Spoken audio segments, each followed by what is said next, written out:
Danas je godišnjica onog što se dogodilo regentu Aleksandru u Marseji, ali ima jedna zanimljiva priča koju mnogo ljudi ne zna o njemu.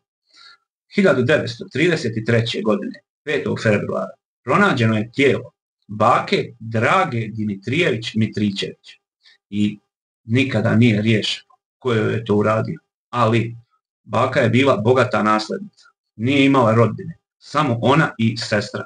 Baka Draga se udavala jednom kada je muža uhvatila u prevari, razvela se i nastavila do kraja života da živi sama. Živjela je u trećem dijelu svoje kuće. U prvom dijelu je bio njen gusan koji je upozoravao gakanjem ako neko uđe u dvorište ili u prvi dio kuće.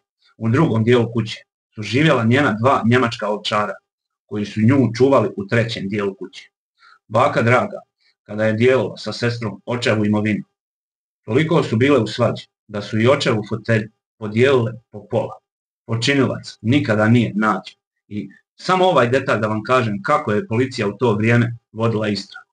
Policija, da pokuša riješiti ovaj slučaj, je angažovala telepatu da im pokuša riješiti ko je to uradio baki Dragi.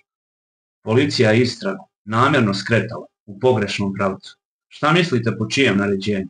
Ako vam kažem ovo, da je baka Draga, prije nego što će joj se to dogoditi, imala sastanak na dvoru sa kraljem Aleksandrom i on je pokušao da je nagovori da ona svoje bogatstvo, koje bi u današnjoj vrijednosti iznosilo 500 miliona evra, pola milijarde evra, baka je imala u to vrijeme.